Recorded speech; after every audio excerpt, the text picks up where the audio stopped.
promised, homegrown filmmakers, here is the continuation of the Why Does My Film series. Why does my film sound bad?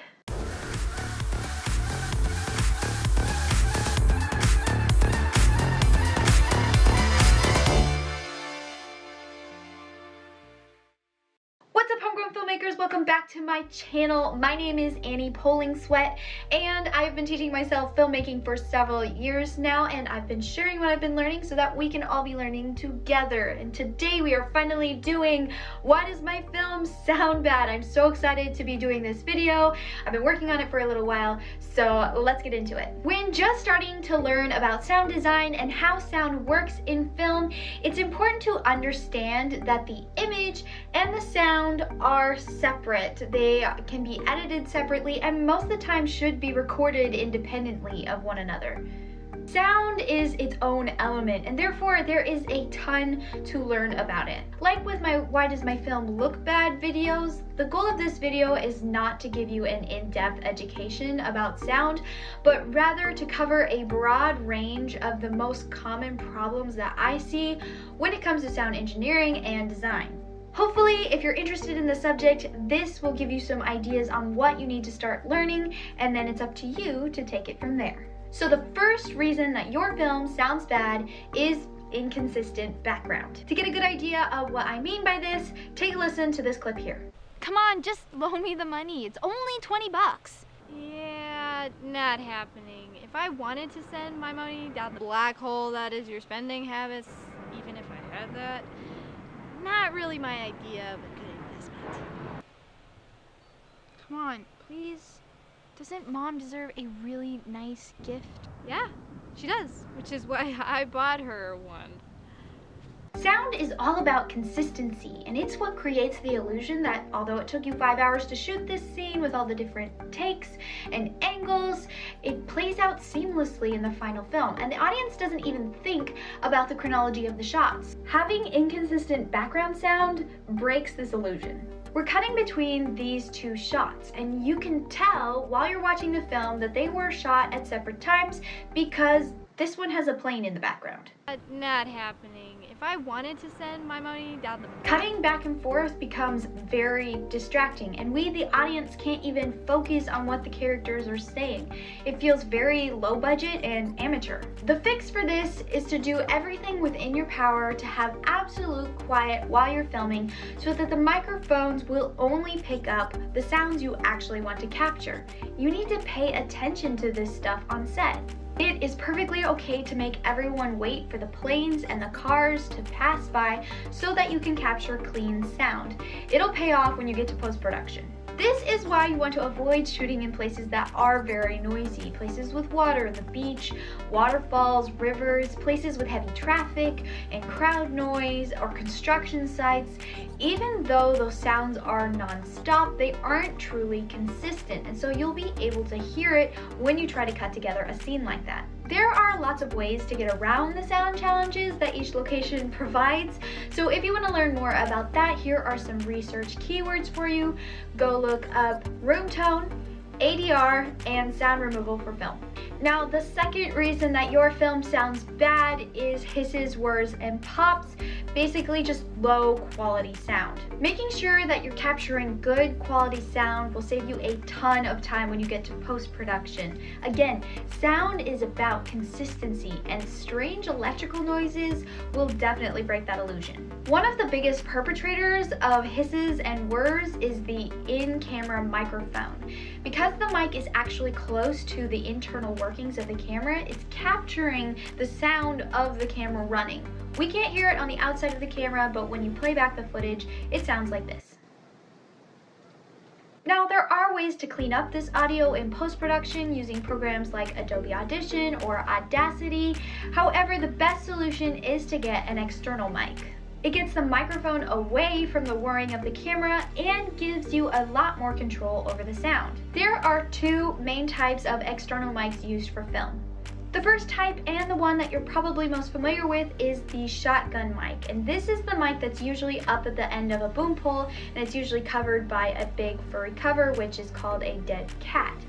This microphone is used for ambience. It's used to capture the noise of people and props moving around. The second type of mic is the lavalier mic, and you've probably seen this one as well. It's the little tiny microphone that's clipped to someone's shirt or their collar in interviews. Lav mics are also used in narrative film. They're just hidden better in the costume so the camera can't see them. These mics are used to get a clear, high-quality capture of the dialogue. When using external microphones, it's important that all of your supporting equipment is in good condition. Loose connections on a boom pole can create all sorts of rattling sounds. Loose or malfunctioning cables can create scratches, pops, and all kind of unwanted electrical sounds that will be very difficult to remove in post-production. For more information on external microphones and how and when to use them, I've linked several videos in the description below. The third reason that your film sounds bad is inconsistent volume. I obviously cannot stress enough that sound is about consistency, and that goes for the volume as well. How many times have you been watching a student short film on YouTube and the dialogue is so quiet you have to turn your speakers way up so you can hear it, only to have your ears blasted into oblivion in the next scene when someone screams, or someone walks through a door, there's footsteps, or the music comes on and it's just too loud. This is the result of someone who just threw all the sound together in their editing project and didn't take the time to level it. Leveling, or mixing, is the process of manipulating the volume of all your different sounds to make sure that the audience can hear what you want them to hear. Part of which is just making sure that the volume of your sounds is consistent all the way through the film. Now, that doesn't mean that you can't have any quiet moments or loud crashes. Variety is great when it comes to sound, but there are some guidelines on what is too quiet and what is too loud. You don't want your audience to get distracted from the film because they have to keep turning their speakers up and down. Most editing programs, and definitely every sound editing program, will have what's called a sound meter, which shows you the volume of your sound in decibels. They make it super easy for us non-technical people by making it color-coded as well. You want to stay at the edge of green with the loudest sounds landing at the edge of yellow. If it's at the top of yellow and into red, it's too loud. When it gets all the way to the top of the meter and beyond, your sound is blown out, which means that it's so loud your speakers can't actually make that noise, and you will end up with painful static or a loud pop followed by silence. Please, for the sake of anyone watching your film with headphones, take the time to level your sound. It'll make a huge difference in the quality of your work. For more in-depth and technical explanations of sound and mixing, I've put some links in the description below. So this next point is related to volume, but it is its own issue, and that is the fourth reason that your films sound bad: inconsistent distances. Have I mentioned yet that sound is all about consistency? Now, there are two different things that I'm talking about when I say distances, and the first one is the distance between the camera and the action. You know, close up, medium, wide, that sort of thing. The second is the distance between the microphone and the action. What I mean when I say inconsistent distances is when these two things are inconsistent with each other, like in this clip.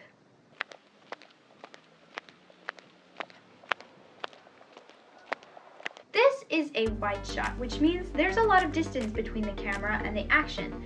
The footsteps sound out of place because that sound was obviously recorded with the mic right next to the actor's feet. The distances are inconsistent. Most of the time, this is a really simple fix. You just need to turn the volume down so it sounds further away.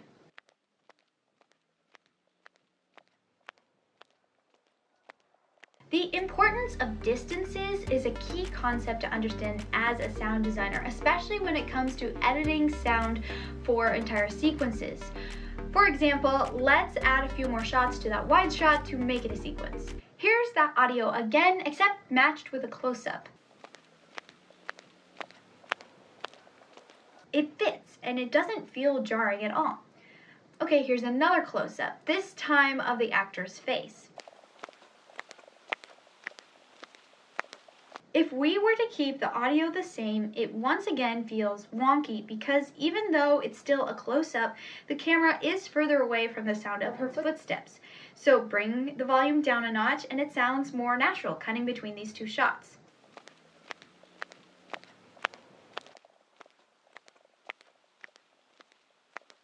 Now we add in the wide, this time bringing the volume quite a ways down.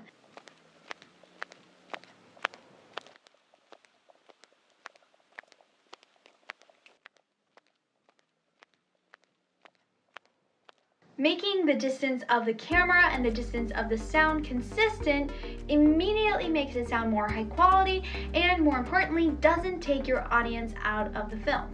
This is not a science and it's not a hard and fast rule. You have to level it to where it sounds good to you, and of course there is always exceptions. For example, in a lot of movies you'll see extreme wide shots with a couple characters having a conversation way off in the distance, but you can still hear them as if they were standing right next to the camera. This is always used for a specific effect, however, most often a comedic effect or to give the feeling of vast space, but there's always a reason. So mostly I've been talking about this as it portends to mixing and post-production, but it does have some bearing on how you record your sounds as well. You need to be paying attention to the distances and place your mic accordingly. Most of the time, this is pretty easy. You just try to get the mic as close to the actors as possible without getting it in your frame, obviously. So if you're shooting a wide shot, you just can't get very close without getting in frame.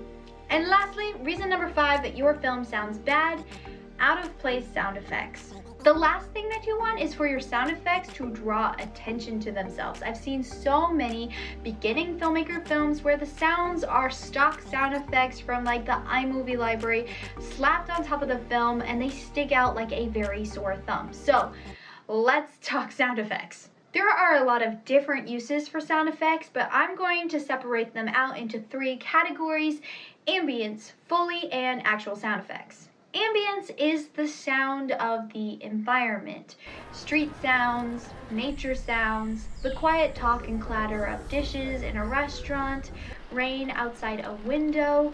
For us, no-budget filmmakers, ambience is a great way to imply that there is a lot more going on than there actually is. Like when you're filming an office scene in the corner of your bedroom, adding in the office ambience can suddenly make the space feel bigger and like there's activity going on. Ambience is there to fill in the corners of your world and to make it feel real. So when leveling ambience, you really don't want it to take over the scene. Often, filmmakers use ambience as their establishing sound to tell the audience that we are in a crowded room with loud music. However, as the scene progresses, the ambience fades to the far background so that we can focus on the important sounds of the characters. Foley is all of the sounds that humans make except for dialogue. So this is footsteps, clothes rustling, snaps, jewelry, coughs, opening and closing doors, sheathing swords, dropping something on the floor, all the sounds that we make as we're moving around in the world. Like ambience, Foley is there to fill in the world because it would be weird if your characters were completely noiseless.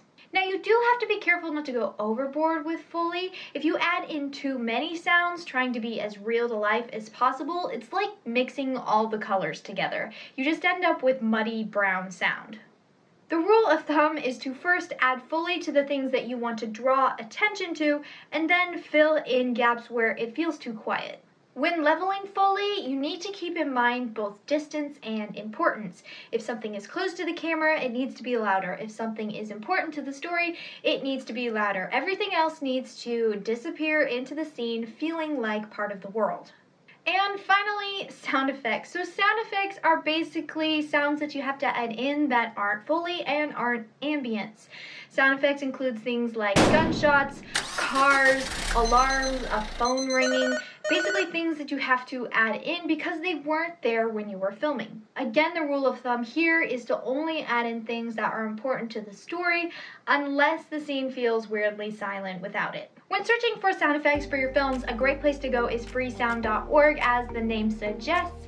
These are free sounds. It's basically the YouTube of sound effects where anyone can record and upload sound effects for other people to download and use in their films. There are a few copyright rules when it comes to freesound.org, so make sure you go and read their terms of use so that you are not infringing on anyone else's copyright. Like YouTube, there is a lot of high quality stuff on there, and there's also a lot of not so high quality stuff on there, so it does take a little bit of searching to find what you're looking for, but it is a step up from stock sound effects and it will definitely help your films. So those are the 5 most common reasons that your film sounds bad: inconsistent background, pops, whirs and hisses, inconsistent volume, inconsistent distances, and out of place sound effects. I hope this video has given you all a place to start when it comes to sound design and that you feel inspired to learn more about it. Sound is such a huge part of filmmaking, yet it's so often overlooked. I encourage you to move toward taking it more seriously and start putting a lot of time and thought into your sound. And that is all that I have for you guys today. Thank you so much for watching. Please comment, like, subscribe. It helps get the channel out, and I would always love to hear from you what you thought about the video, what you would like to see more on this channel. Make sure you leave it in the comments below. If you would like to be more a part of the Homegrown Filmmaker community, I host a private Facebook group for all of the self-taught, home-educated filmmakers out there. In the group, we talk about the projects that we're working on, questions that we have, and just work toward encouraging each other and getting to know each other a little bit better. So if you would like to be a part of that group, you can find it on Facebook, the Homegrown Filmmaker group, and I will add you. I'm Annie Pulling Sweat, and I am a Homegrown Filmmaker. Thank you so much for watching, and I'll see you next time.